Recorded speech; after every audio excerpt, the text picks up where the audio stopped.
Hello students, learn with knowledge गुरु में आपका स्वागत है। आज मैं एक बार फिर आपके लिए माइक्रो टीचिंग लेसन प्लान लेकर आई हूँ। माइक्रो टीचिंग यानी कि सूक्ष्म शिक्षण एक चक्र के रूप में किया जाता है। आप सभी जानते हैं इसे। जो लोग टीचिंग की ट्रेनिंग ले रहे हैं, जो विभिन्न शिक्षण कौशलों का विकास माइक्रो टीचिंग के द्वारा करते हैं और इसके लिए माइक्रो टीचिंग प्लान बनाते हैं।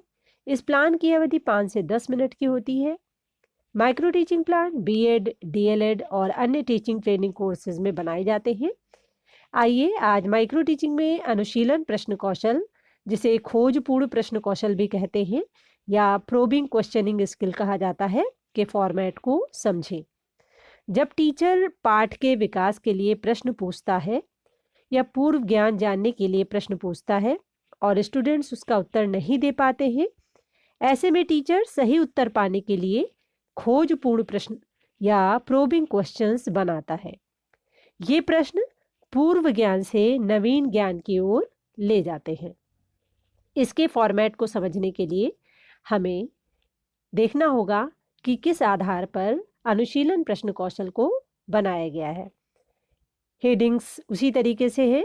अभ्यासित शिक्षण कौशल, जिसमें आपको कौशल लिखना है। कक्षा दी हुई है, क्लास 6 का टॉपिक लिया गया है। यहाँ पर विषय इतिहास है। टॉपिक यानी कि प्रकरण है सम्राट अशोक के जनहित कार्य।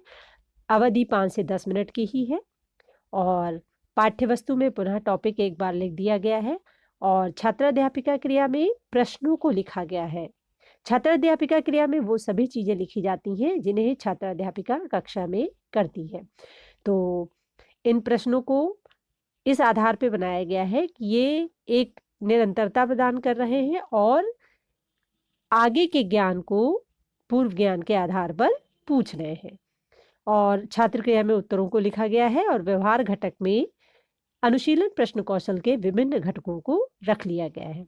तो इस तरीके से हमें दिख रहा है कि 5 प्रश्न बने हुए हैं इस पेज पर और चूंकि अशोक के जनहित कार्य टॉपिक हमें निकालना है, तो वहां तक जाने के लिए हमें पूर्व ज्ञान से संबंधित प्रश्नों को देखना होगा।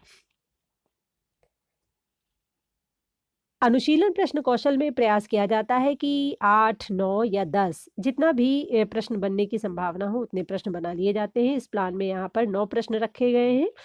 इस स्क्रीन पर आपको 6, 7, 8, 9 नंबर के प्रश्न दिख रहे हैं। उनके उत्तर छात्र क्रिया में लिखे हैं और व्यवहार घटक उनके सामने लिखे गए हैं। ये व्यवहार घटक वैसे संकेतों में यानी कि नंबर की संख्या में भी लिख सकते हैं और यहाँ पर घटकों को वास्तविक रूप से जिन घटकों के रूप में है वो उन्हें लिख दिया गया है। और ये व्यवहार घटक हम टेबल के माध्यम से पुनः देख सकते हैं। टेबल यानी कि मापनी जो बनाई जाती है, पर्यवेक्षक जिसके आधार पर जो शिक्षण कर रहा है छात्राध्यापक या छात्राध्यापिका, उसका अवलोकन करते हैं और उसके आधार पे उसके शिक्षण का के विषय में आलोचना या सुझाव देते हैं।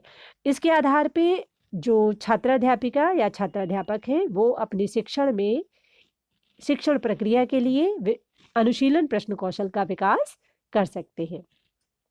तो ये माइक्रो टीचिंग प्लान अगर आपको अच्छा लगे तो कृपया इस वीडियो को अवश्य लाइक करिए और चैनल को सब्सक्राइब करिए। Thank you.